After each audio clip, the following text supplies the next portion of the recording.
Siyata Dishmaya, Masechet Zvachim, Daf Chafhe, nous commençons à la Mishnah, à la 12e ligne.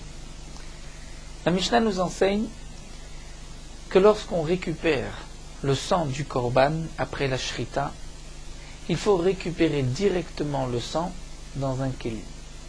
Si le sang est tombé par terre et qu'ensuite on le ramasse dans un keli, c'est pasouk. Nous allons apprendre d'un pasouk que le sang doit tomber directement du cou de la bête. Nishpach Adam ala ritzpa, si le sang s'est renversé sur le sol, mais directement du cou de la bête, Vasafo il l'a ramassé, pasoul. Plus loin nous verrons dans une autre Mishnah que si il a d'abord reçu le sang dans un keli, le Kohen, et qu'ensuite le sang s'est renversé du keli, on pourra ramasser le sang et ensuite le remettre dans le keli et asperger, étant donné qu'il a été directement de la shrita du cou de la bête dans le keli. Mais lorsque donc il a d'abord coulé sur le sol, c'est pas soul. La Gemara nous rapporte une breita, Tanu Rabbanan. C'est marqué V'lakach ha-Kohen ha-Mashiach midam apar. Le Kohen Gadol, Kohen ha-Mashiach, va prendre midam apar, du sang du par. Ce pasouk, V'lakach ha-Kohen ha-Mashiach, est marqué pas dans tous les chataot, puisque ce n'est pas toujours le Kohen Gadol qui s'occupe du korban. Il y a des korbanot où c'est le Kohen Gadol qui doit s'en occuper. Dans l'exemple de Yom Kippourim, même d'avoir chez le Tzibour. Mais de ce pasouk, nous allons apprendre pour les autres korbanot aussi. V'lakach ha-Kohen ha-Mashiach, donc le Kohen Gadol va prendre midam à part, du sang du taureau. De là on apprend midam ha-nefesh velo midam ha-or. Quel est le sang qu'on récupère? Ce n'est pas le sang de la peau, puisque dans la peau il y a aussi du sang, mais ce n'est pas le sang qu'on a besoin pour asperger sur le misber. On a besoin le sang, comme c'est marqué dans la Torah, qui est Adam ou un nefesh, c'est-à-dire le sang dans lequel il y a la vie de la bête. Le sang où son âme, sa vie, nefesh, c'est-à-dire la vie de la bête, est dans ce sang-là. Nous verrons aussi la suite, lorsque le sang coule, il y a des moments où le sang coule goutte à goutte, mais ensuite il y a un jet, et c'est ce jet qui est le dam ha-nefesh. Donc c'est le dam ha-nefesh qu'on doit récupérer, velo midam ha-or, et pas le sang du or, c'est-à-dire de la peau, velo midam ha-tamtzit, ni le sang qui coule goutte à goutte, et comme si il sort petit à petit de tous les membres de la bête. C'est le dam ha-nefesh, c'est ce sang-là qu'on doit récupérer, celui qui sort avec G. Dans la Gemara, on nous rapporte aussi sur le côté un Rashi, dans Masechet Psachim, où Rashi nous rapporte la Gemara de Kritout, mais qu'en vérité, lorsque le sang de la bête coule, il y a 4 moments, 4 sortes de sang. Au début, le sang coule doucement. Ensuite, il va couler avec un jet. Ensuite, il noircit même, c'est du sang un peu noir qui sort. Et ensuite, le sang coule encore goutte à goutte. Alors, parmi ces 4 moments, ces 4 périodes, lorsque le sang coule, il y a du sang qui est ce qu'on appelle le sang où le nefesh ou la neshama sort, et il y a un sang où ce n'est pas le sang où la neshama sort. Et donc, le moment où la neshama sort, c'est lorsque le sang est mekaléach, lorsqu'il y a un jet, c'est à ce moment-là que l'âme, c'est-à-dire la vie de la bête, sort avec ce sang, et c'est ce sang-là qu'on doit récupérer. La Gemara continue de ce passou qu'on apprend, puisque c'est marqué, il prendra midam à part, du sang du par. Je vais être doresh ainsi. Midam à part, généralement on traduit midam, c'est-à-dire une partie du sang. Je ne prends pas tout le sang du par, midam à part. Mais là nous allons voir qu'on ne peut pas expliquer ainsi le pasouk. On va prendre le même qui est marqué avant le dam, midam, et on va le déplacer, on va le mettre juste avant le hapar. Et on va lire dam mehapar yekablenu. C'est-à-dire qu'on doit récupérer le sang directement du cou de la bête. Parce que si tu veux dire qu'on va être Doresh le pasuk midamapar, comme c'est marqué, et que généralement lorsqu'il y a un même midamapar, on apprend que c'est pas tout le sang. Donc on va dire midam va filu miktzadam, même du sang, même si c'est pas tout le sang. C'est impossible d'expliquer le pasuk ainsi. Pourquoi va Amara, Fournora va dire Shochet, Shkabelet Kol Damo Shel Par, que le Shochet doit récupérer tout le sang du par. Shenema, comme c'est marqué, Vet Kol Damo Yishpor, que tout le sang il devra ensuite le verser sur le misbéach. Donc il faut récupérer tout le sang de la bête. Alors que signifie midamapar? Ella midamapar, tu vas dire dam à part, tu déplaces le même.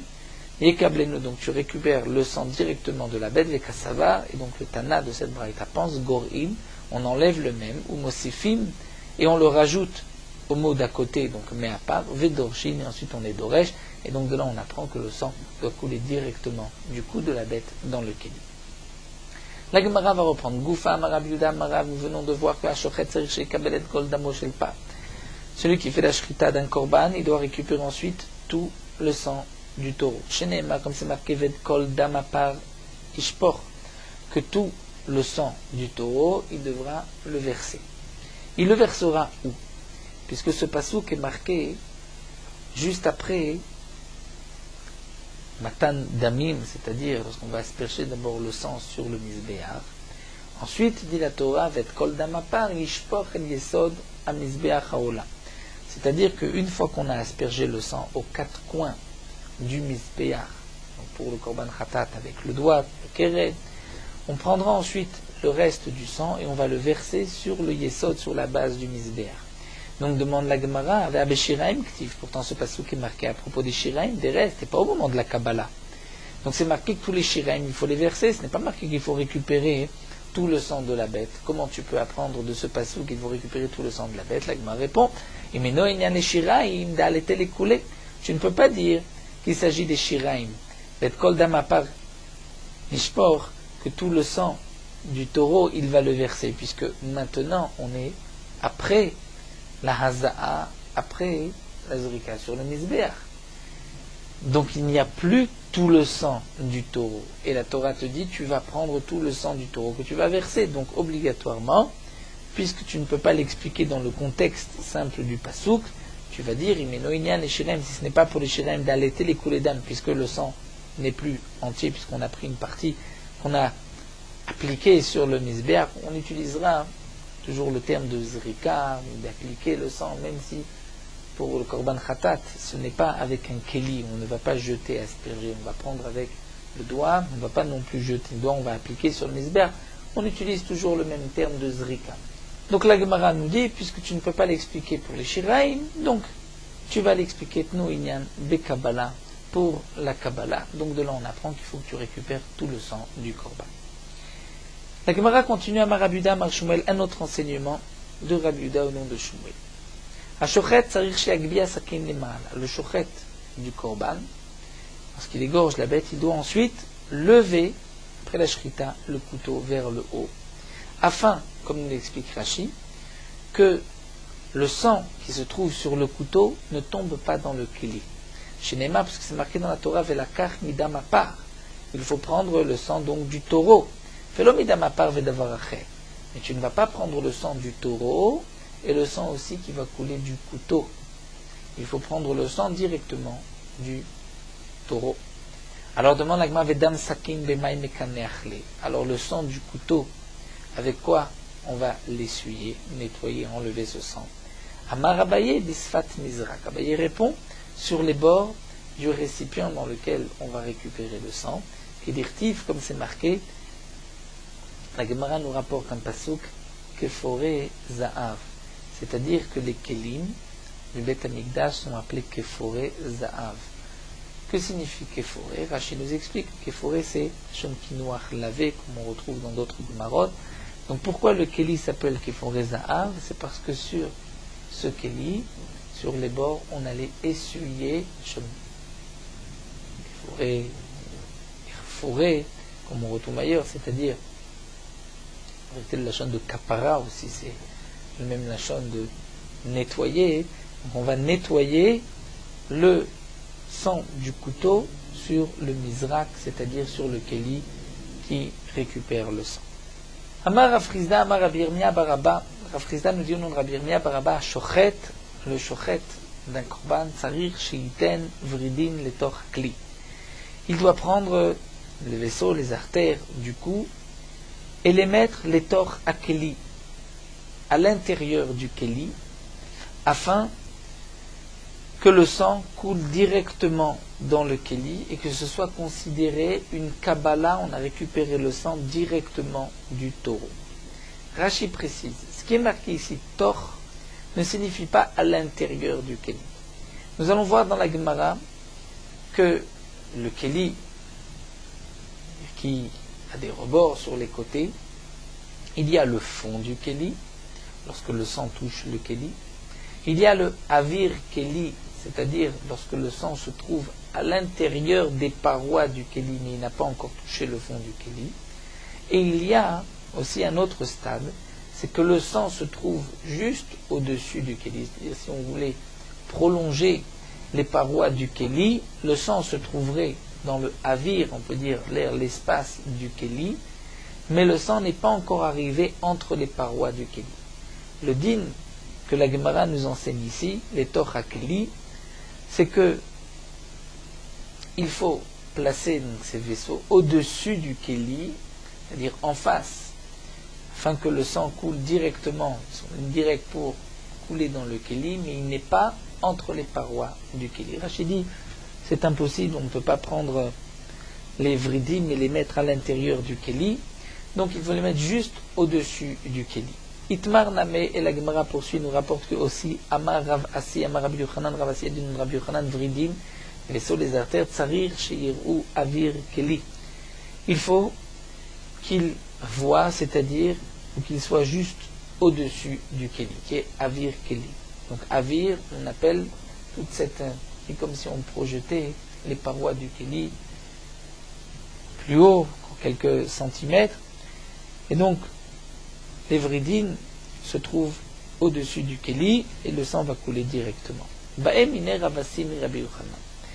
Gemara rapporte ici une question que Ravasi a demandé, qui a posé à Rabbi Yochanan, un problème que Ravasi a demandé.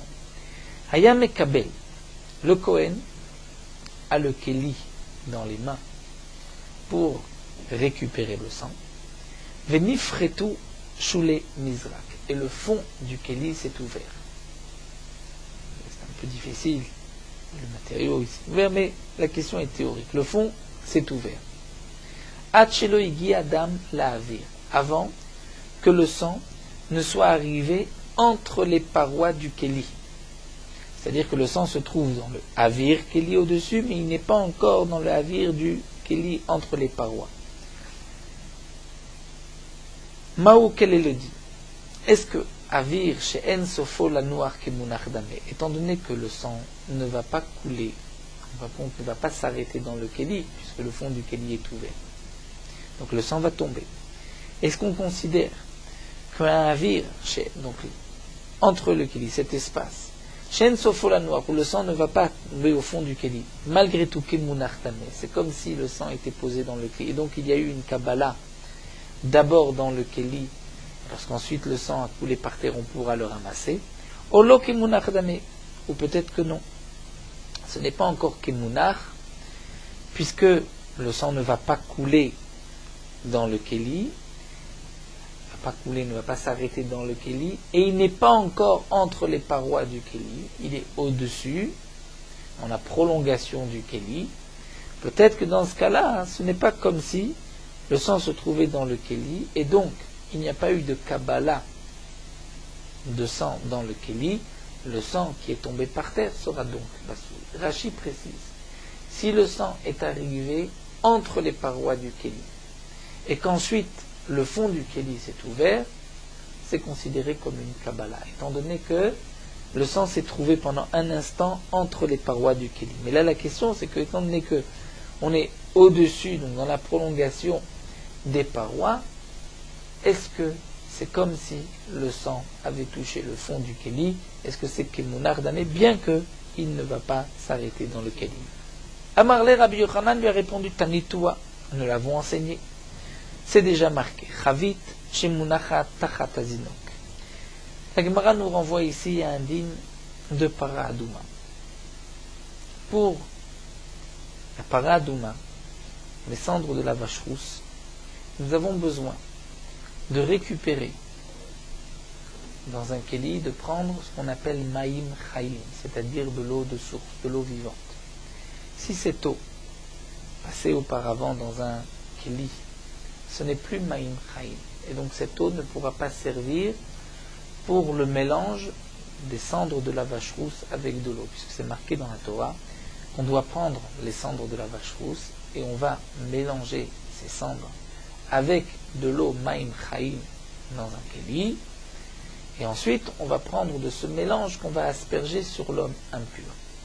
Il faut une kavana, pensée, de prendre cette eau pour le kiddush, c'est-à-dire pour sanctifier mechatat, c'est-à-dire les cendres de la vache rousse pour ce mélange.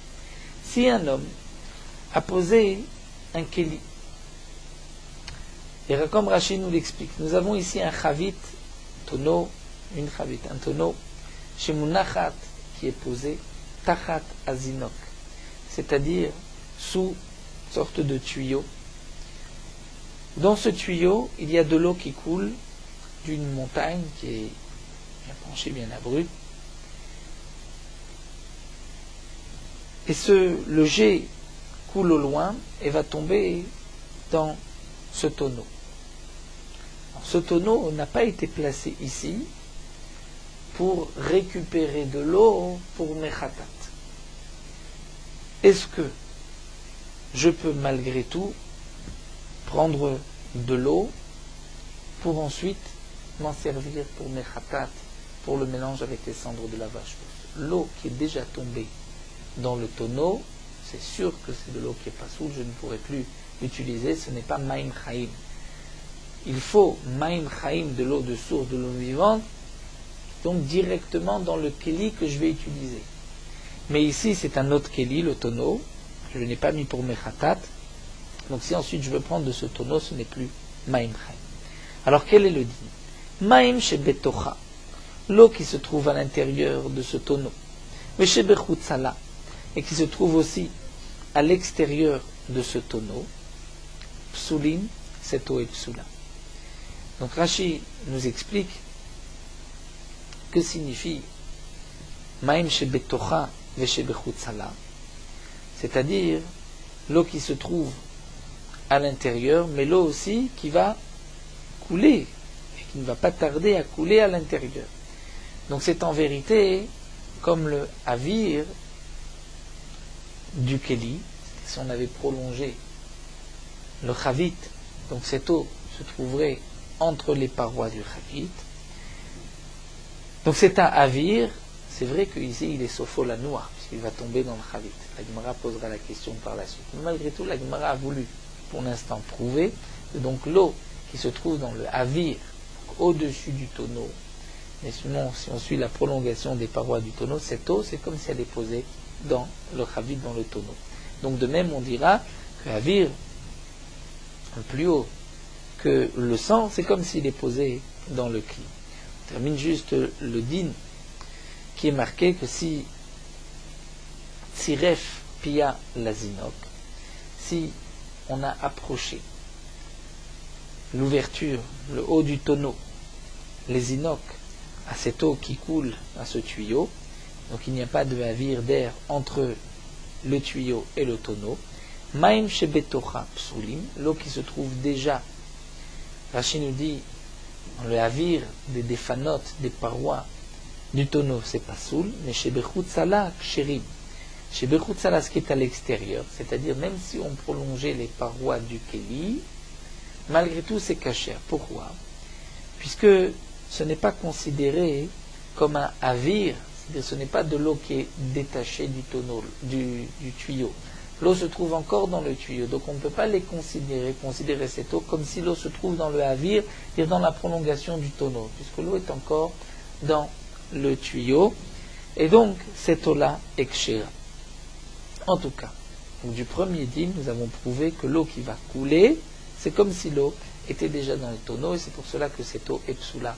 Donc l'eau qui est dans le avir est psula. Ma s'étonne, Il lui a posé la question de Havir Shen Sofolanoir, c'est-à-dire du récipient qui s'est ouvert. Donc le Havir, lorsque se trouve le sang dans le Havir, et qui ne va pas s'arrêter dans le cli. Fekapachitle, qu'est-ce qu'il lui a apporté comme preuve d'un Havir chez Sofolanoir, qui va ensuite s'arrêter, tomber dans le tonneau. Ce n'est pas une preuve. La question était, lorsque ça ne va pas s'arrêter, l'Agma répond Tarte Kabaemine. En vérité, Tarte Kabaemine, c'est-à-dire, Ravasi lui avait posé deux questions. Il avait d'abord posé la question du din de Havir She'en Sofolanoir. Et ensuite, il a repris même si tu dis que le Havir qui ne va pas s'arrêter dans le récipient, c'est-à-dire le liquide qui est dans le Havir et qui ne va pas s'arrêter dans le récipient, ce n'est pas Kimunach et donc le sang n'a pas été reçu dans le Kli, mais malgré tout, deuxième question, est-ce que Havir chez Sofolanoir Maï, si c'est dans le Havir, c'est dans la prolongation du Keli, et que le Keli n'est pas ouvert et ça va couler, donc ça va tomber à l'intérieur, normalement, théoriquement, ça doit tomber, est-ce qu'on considère qu'il y a déjà eu une Kabbalah ou pas? Maï. Et donc là, on comprend pourquoi Rabbi Yochanan lui a apporté une preuve d'ici. La Gemara nous dit que Rav Yosef Matneachi, Rav Yosef avait rapporté ainsi la question, le problème de Ravasi, la réponse de Rabbi Yochanan, mais Rav Kahana Matne, Rav Kahana lui avait dit que non. Que Ravasi posait la question de Chavit Baimini, il lui a posé la question du tonneau, c'est-à-dire la question de cette braïta concernant le din de Mechatat, comme nous explique Rashi, Ravasi lui-même ne connaissait pas cette Mishnah, donc il lui a posé la question, quel est le din du Chavit qui se trouve sous ce tuyau, et il lui a répondu que c'est pasoul, étant donné que l'eau se trouve déjà dans la prolongation du tonneau. Rabba, maintenant, Chavit Paemine, Rabba lui dit que la question était effectivement de Chavit ou Pachatle Mizrak. Mais il lui a répondu avec Mizrak, c'est-à-dire il lui a répondu avec Kabbalat Adam lorsqu'on récupère le sang. Il lui a dit, tu te poses la question donc du tonneau. Donc reprenons le cas. Quelle est la question qu'il lui a posée? Il y a un tonneau qui a été placé sous un tuyau. Pas juste à côté de la sortie du tuyau, mais un peu plus loin. Il y a de l'eau qui coule. Cette eau, c'est de l'eau de source. Donc on parle d'un tuyau qui ne va pas rendre l'eau Maïm Shuvim. Le tuyau, on ne regarde pas la cache-route pour l'instant du tuyau, mais c'est de l'eau de source qui va couler dans le tonneau. Ce tonneau n'a pas été placé pour pouvoir prendre cette eau pour Mechatat, pour les cendres de la vache rousse. Je veux prendre un autre Keli pour Mechatat, pour le Kiddush Mechatat. Est-ce que je peux prendre l'eau qui va bientôt tomber dans le tonneau, sachant que cette eau se trouve déjà dans le Havir, c'est-à-dire dans la prolongation des parois du tonneau. Et qu'est-ce que donc il aurait répondu Rabbi Yochanan? Mizrak. Il lui a dit, regarde, comment se passe la Kabbalah Tadam? Iatam modé be Mizrak, chez Efshar Belozinok. Est-ce que tu n'es pas d'accord que le sang que le Kohen récupère, le sang coule avec force, comme nous l'avons vu plus haut, et donc le Keli ne se trouve pas juste collé au cou de la bête, et donc tu vois qu'on est obligé de dire que Avir chez Sofolanoir kemunach damé, c'est-à-dire le sang qui va couler dans le Keli, c'est comme si il est déjà dans le Keli. Pourquoi? Nous explique Rashi. Parce que si tu dis que Avir chez Sofolanoir lave kemunach damé, ce n'est pas comme s'il avait déjà coulé dans le Keli, bien qu'il est dans la prolongation des parois du Keli, alors nous allons nous être confrontés à un problème. C'est que lorsque le sang coule du Keli, du cou de la bête vers le Keli, le sang est passé par un avir, c'est-à-dire par un espace. Et donc il ne sort pas directement du cou de la bête. Et la Torah a dit, tu dois prendre le sang du cou de la bête. Donc tu ne peux pas mettre le Keli directement à côté du cou de la bête. Tu es obligé un peu de l'éloigner. Si tu considères que dès que le sang sort de la tête, du cou de la bête, il est dans un avir, chez Sofolanoir, qui va bien sûr tomber, puisqu'on est juste en dessous, donc dans la prolongation du Kli, mais tu considères que ce n'est pas comme si c'était dans le Kli, alors la Kabbalah est psoula, puisqu'on n'a pas récupéré le sang du cou de la bête, mais du avir, c'est-à-dire de l'air qui se trouvait entre le cou de la bête et entre le Mizrach. Donc on est obligé, de toute Kabbalah, on prouve que Avir chez Sofo, la noire Kemunach Dami. Nanatam, la Gemara poursuit avec une Mishnah. Nous avons appris dans Masechet Para, Natan Yado Oraglo, O Ale Yerakot, Kedesh Avru Maim Lachavit. Si un homme a mis sa main ou son pied, ou Ale Yerakot, des feuilles de légumes, qui est Mekabel Touma, puisque ça peut se manger. Donc nous avons encore d'une montagne de l'eau qui coule, mais le tonneau ne se trouvait pas dans la direction, dans la trajectoire de cette eau. Donc, pour pouvoir faire passer l'eau de la montagne vers le tonneau, on a mis la main, le pied ou des feuilles de légumes, afin que l'eau puisse passer de la montagne dans le tonneau. Psulim, cette eau est psula. On ne pourra pas utiliser cette eau pour le kiddush mechatat. Mais si on a pris alekanim, des feuilles de roseau, alégozim, des feuilles de égozim, c'est-à-dire de noix, kshera, c'est caché, parce que ça ne se mange pas, ce n'est pas mekabel touma. Zéaklal, voici la règle, d'avar a mekabel touma psulim, d'avar a mekabel touma ksherim. Si c'est mekabel touma, c'est pas soul, c'est pas mekabel touma, c'est caché. C'est-à-dire si ça peut, c'est mangeable, ça peut, non, contact d'une zone d'impureté, ça peut devenir impur. Menan Emile demande à Gmadou est-ce qu'on sait d'Amar Rabbi Yochanan Mishum Rabbi Yosef Baraba, puisque Rabbi Yochanan a dit au nom de Rabbi Yosef Baraba, Amar Ekra, la Torah nous a dit, Ach, Mayan, Bor, Mikve Maim, Yetaor. La Torah nous dit, Ach, cependant, Mayan, une source, Bor, un puits, Mikve Maim, où de l'eau est rassemblée, Yetaor sera pur. Puisque c'est marqué Yetaor, on apprend de la Havayatan al-Yede Tahara Te'e. C'est-à-dire que Havayatan, comment l'eau qui va purifier doit arriver, il faut que ce soit aussi avec Tahara, avec quelque chose de pur. C'est-à-dire que lorsque tu dois amener cette eau pour en faire un mikvé ou pour le kiddush de Mechatat, tu dois passer par quelque chose de pur qui n'est pas Mekabel Touma. Amar Rabbi Chia, Amar Rabbi Yochanan, donc pourquoi on nous a rapporté cette Mishnah pour le din suivant. Amar Rabbi Chia, Amar Rabbi Yochanan, Rabbi Chia nous dit Rabbi Yochanan, Zot Omeret. Donc on peut déduire de là que Avir Kli, que Kli Damé, que le Avir du Kli, c'est-à-dire lorsque l'eau se trouve dans la prolongation du Keli, c'est comme si elle est déjà dans le Keli. Pourquoi? Parce que nous dit Rashi, c'est marqué que lorsqu'il a mis sa main, c'est pas soul. Pourtant, l'eau ne coule pas directement de sa main dans le Keli.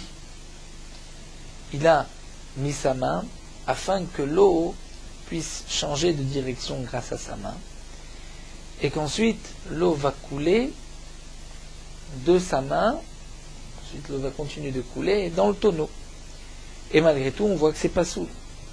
Donc on voit que bien que l'eau est sortie de sa main, puisque sa main va servir un peu de pont,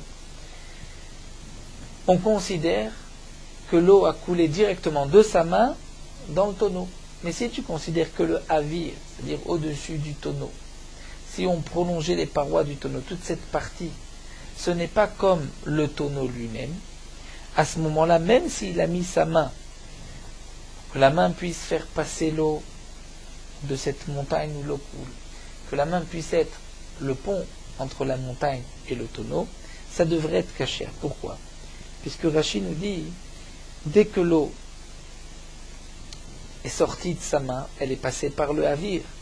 Donc en vérité, l'eau n'est tombée dans le Keli, dans un Keli que je voulais donc pour Mechatat, n'est tombée que du avir, c'est-à-dire elle est passée par le avir. Donc c'est en vérité, nous rajoute Rashi, c'est comme si quelqu'un, dans l'eau qui coule, dans le tuyau qui fait couler de l'eau, trempe sa main. Il pourra ensuite récupérer l'eau en bas, l'eau sera cachée, étant donné que ce n'est pas, à ce moment-là, lorsqu'il a trempé la main, ce n'est pas la Havaya al-Yede Tahara. Il n'y a pas de problème de Havaya al-Yede Tahara, puisqu'il a trempé sa main dans de l'eau, ensuite lorsqu'il récupère l'eau, l'eau est kshera pour le kiddush. Donc puisque je vois que lorsque il met la main, et la main va permettre à l'eau de changer de direction, de maintenant tomber dans le tonneau. Elle ne va pas tomber l'eau directement de la main dans le tonneau, mais il y a un petit espace à avir. Donc si tu dis que ce avir n'est pas comme le kli, ça devrait être caché. Puis tu vois que c'est pas soul, c'est donc avir kli qui est kli damé. Donc dès que l'eau a quitté sa main, l'eau est rentrée donc dans le keli, et donc puisque cette eau que je vais utiliser pour le kidouche est arrivée dans le keli grâce à la main qui est Mekabel Touma, donc cette eau n'est pas cachée. Mais si j'avais dit que Avir Kli lave Kli Damé, donc c'est comme s'il avait trempé sa main au loin 10 mètres avant que l'eau n'arrive dans le tonneau, et à ce moment-là l'eau du tonneau aurait été cachée. Amarle Rabbi Zira le Rabbi Chia Baraba Vidilma Beshotet. Rabbi Zira dit à Rabbi Chia Baraba, quelle est la preuve de Rabbi Yochanan? Dilma Beshotet, peut-être qu'effectivement on parle du cas où il a mis sa main à côté, donc entre la montagne et le tonneau, et l'eau va couler directement dans le tonneau. Beshotet, c'est-à-dire qu'il n'y a pas eu d'espace de avir entre sa main et le kli, c'est tombé directement. Et dans ce cas-là, c'est pas soul, mais peut-être qu'effectivement, si la main était surélevée par rapport au kli, peut-être que c'est caché. Amarle lui a répondu Tarda. Tarda, un peu comme Rachid me dit, insulte, il dit choté baroul, c'est-à-dire fou baroul empressé. Et tu t'es empressé de répondre. Tu n'as pas lu la Mishnah, c'est marqué que Deshe Yavru Maim Lechavit Tanan, afin que l'eau puisse passer Yavru Lechavit dans le tonneau. Et Rachid nous explique que le terme chez Yavru signifie avec un kilouach, avec un G. Ce n'est pas que l'eau coule directement de la main dans le kli, mais c'est qu'il y a encore un espace, donc un G entre la main et le kli. Et donc c'est pour cela que Rabbi Yochanan a donc pu prouver que Avir Kli est Kli Dam. La Gemara continue, Vamar Rabbi Chia Baraba Rabbi Yochanan, et Rabbi Chia Baraba dit Rabbi Yochanan, Meiduto shel Rabbi Tzadok Mishnit Mishnazo. Du témoignage de Rabbi Tzadok, cette Mishnah a été enseignée, puisque nous avons une Mishnah dans Masechet Eduyot qui rapporte le témoignage des Chachamim, Litnan et Id Rabbi Tzadok. Rabbi Tzadok avait témoigné à la Zochalim chez Kilchan. Zochalim, c'est-à-dire c'est de l'eau qui coule chez Kilchan, qui les a fait couler Béalé et Gozine avec des feuilles de noyer, chez En Ksherim, que les eaux sont cachées. Pourquoi? Puisque la Havaya s'est faite avec des feuilles qui ne sont pas Mekabel Touma. Zaya Maaseh Beho Aliyah. C'est le cas qui était présenté dans cette vidéo. Et les Chachamim, dans l'Ishkat Agazit, ont permis, on dit donc que c'était caché. Donc on voit que c'est un témoignage de Rabbi Tzadok, cette Mishnah que nous avons vu, si ça passe par d'avoir un Mekabel Touma ou pas. La Gemara continue avec un autre din. Amar Rabbi Zira, Amar Rabbi. Rabbi Zira dit au nom de Rabbi Yochanan, d'après le bar. Atzorem Ozen Apar. Celui qui va faire un moum, fendiller, faire une entaille dans l'oreille du taureau. Vachar Karkibel Damo, et ensuite il a récupéré le sang passif, c'est-à-dire il a fait la shrita de la bête, elle n'avait aucun défaut, et ensuite il a fait une incision dans l'oreille du taureau, donc le taureau devient Baal Moum, et il veut maintenant récupérer le sang. Pasoul, pourquoi? Chez Neymar, Velakar Midam Apar. Il prendra du sang du taureau. De quel taureau? Par Shayakvar, du taureau qui était déjà, c'est-à-dire du taureau de la Shrita. Il n'y a pas eu de psoul entre la Shrita et la Kabbalah. Ashkeran Koche Kodashim. Donc de ce pasouk, je n'apprends que les korbanot considérés comme Koche Kodashim, comme Khatat, Ola Hasham, les Kadashim Kalim comme un Shlamim Minalan. Peut-être que ça n'a pas le même din. Amarava, Rava répond Tania, c'est marqué c'est Tamim Zachar Ben Shana. Un agneau, Tamim, sans défaut, Zachar, Mal, Ben Shana, d'un an. Chez Tamim ou Ben Shana Beshat Shrita. Il faut que cet agneau soit, c'est un agneau, Tamim, sans défaut, Zachar, Ben Shana, pour le Korban Pesach, au moment de la Shrita. Bekabbalah, Beolacha, Bezrika Minaim. D'où est-ce que je sais qu'au moment de la Kabbalah, Olacha, Bezrika, il faut aussi que le taureau soit Tamim, sans défaut, ou Ben Shana, et d'un an. Talmud Lomar, Yiyeh. Donc de là j'apprends Kol aviyota vloyu elatam ou ben shana. C'est-à-dire pendant toute cette posture, tout le moment, la shrita, kabbalah, holach, azrika, il faut que l'agneau soit encore tam, sans défaut, ou ben shana, et d'un an. Et donc sans défaut, c'est-à-dire que s'il y a eu une entaille entre la shrita et la kabbalah, c'est pas soul, et le korban pesach, c'est kadashim kalim. Donc voici que même pour kadashim kalim, le din est le même. Et Tivé Abaye vient objecter. C'est marqué Rabbi Yeshua Omer Kol Azvachim Shebat Torah Shnishter Mem Kazaïd Bassar. Nous avons une halakha que nous verrons par la suite. D'après Rabbi Yeshua, Imen Bassar Endam, c'est-à-dire si la chair, la viande de la bête est devenue impure, est-ce que je vais malgré tout asperger le sang? Puisque le sang, lorsque je vais asperger le sang, me permet ensuite et m'attire la viande, on pourra la consommer. Et on pourra aussi brûler les graisses sur le misbéa, l'actara temouri. Lorsqu'il n'y a plus de graisse, il n'y a plus de viande, c'est impur. Est-ce que je vais quand même asperger le sang? Le sang est pur, la viande et les mourim, les graisses sont impures. Est-ce qu'on va asperger le sang ou pas? C'est une marque locale. Et d'après Rabbi Yeshua, s'il n'y a pas de bassar, on ne peut pas asperger le sang. Mais Rabbi Yeshua nous enseigne que kol azvachim shebat Torah, tous les korbanot de la Torah, shenishtaer même kazaïd bassar, s'il est resté un kazaït de viande ou un kazaït de chelev de graisse, zorek et adam, on pourra asperger le sang. Donc il reste un kazaït et un kazaït est suffisant, on pourra asperger le sang. Donc quelle est la question? Rashi nous explique que la question est la suivante. C'est-à-dire tu n'as pas de plus grand Baal Moum que ce korban lorsqu'il ne reste qu'un kazaït de bassar. Et pourtant on voit que même si donc je n'ai qu'un kazaït au moment de la zrika, donc c'est que la bête donc comme un défaut entre la shrita, la kabbalah et la zrika, et pourtant c'est caché. Rashi nous explique que la question de Abaye n'est que sur Rava et non pas sur Rabbi Zira. Puisque Rabbi Zira lui nous a dit il faut que le korban n'ait pas de défaut entre la shrita et la kabbalah. Mais après la kabbalah, même s'il y a un moum, ce n'est pas grave. Alors que pour Rava, c'est yé kol avioté aloyo latam ben shana, c'est-à-dire même jusque la zrika. Et donc de Rabbi Yeshua, où nous voyons qu'au moment de la zrika, même s'il y a un défaut, on peut asperger le sang, c'est-à-dire s'il manque de la viande, si elle a disparu ou si elle est tamée. C'est donc une question sur Rava, et la Gemara va répondre Tirguma aben shana, c'est-à-dire que le din, que entre la shrita et la zrika, il faut que le korban soit le même, c'est concernant l'âge du korban Pessah, de toujours avoir moins de 1 an, mais pas sur le din du moum. C'est-à-dire que le korban Pessah doit être égorgé avant que la bête n'ait 1 an. Si la bête va avoir 1 an, puisque nous verrons pour les korbanot, c'est Me'et le'et, du jour de sa naissance, l'année d'après à son anniversaire, mais aussi Me'sha'ot, c'est-à-dire à quelle heure il est né. 1 an après, à la même heure, la bête rentre dans sa 2e année. Le korban Pessah, c'est seulement dans la première année.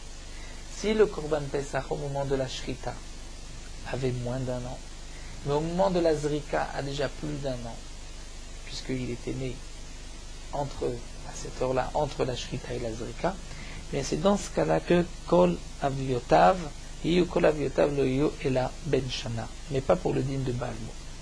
La Gemara demande au Mikamide de Shat Shrita ben Shana, Shat Olacha Bezrika ben Shtaim, demande mais comment est-ce possible, comment la Shrita il avait 1 an, moins d'1 an. Ensuite il rentre dans sa 2e année. Amarava, Rava répond comme nous l'avons expliqué, Zotomeret Sha'ot Poslot Bakodashim. Il manque que les Sha'ot, les heures, Poslot vont rendre pasoul le Korban, puisque si ce n'est pas les heures mais le jour, entre la Shrita et la Zrika, il ne peut pas y avoir un autre jour, puisqu'à la tombée de la nuit, le sang est pasoul. Donc on est obligé de dire qu'il s'agit d'une différence de Sha'ot, d'heures, c'est-à-dire que le korban est né, on va dire cette bête est née à la 10e heure, la shrita s'est faite à la 9e heure, ou un quart d'heure avant, et la zrika après. Et donc, le korban Pessah sera pas soul dans ce cas-là. Mais pour le din de Baal Moum, effectivement, Rava n'a pas de preuve, puisque comme nous l'avons vu de Rabbi Yeshua, même s'il ne reste qu'un kazaït au moment de la zrika, c'est suffisant. Donc on voit que En lecha Baal Moum, il n'y a pas de plus grand Baal Moum d'une bête qui n'y a plus qu'un kazaït, et pourtant c'est suffisant. Donc, nous allons nous arrêter ici à Amar Rabbi Ami, nous terminons sur Morot Halacha Daf Chafhe. Concernant ce qu'on appelle en hébreu le binches, on sait qu'on traduit généralement par les crêpes, sont faites d'une pâte où la pâte est ce qu'on appelle bilaraka, est très molle et très liquide, c'est-à-dire qu'on va mélanger la farine avec beaucoup d'eau, et lorsqu'ensuite on va faire cuire au four ou sur une poêle, cette pâte, cette crêpe aura donc le statut de pataba bekislim, et donc on dira la bracha de Boré Mene Mezonot et bracha achat men shalosh, c'est-à-dire à la michia. Mais tout ceci n'est que une crêpe qui après la cuisson va être fine, et c'est pour cela que on devra dire Boré Mene Mezonot. Mais si c'est une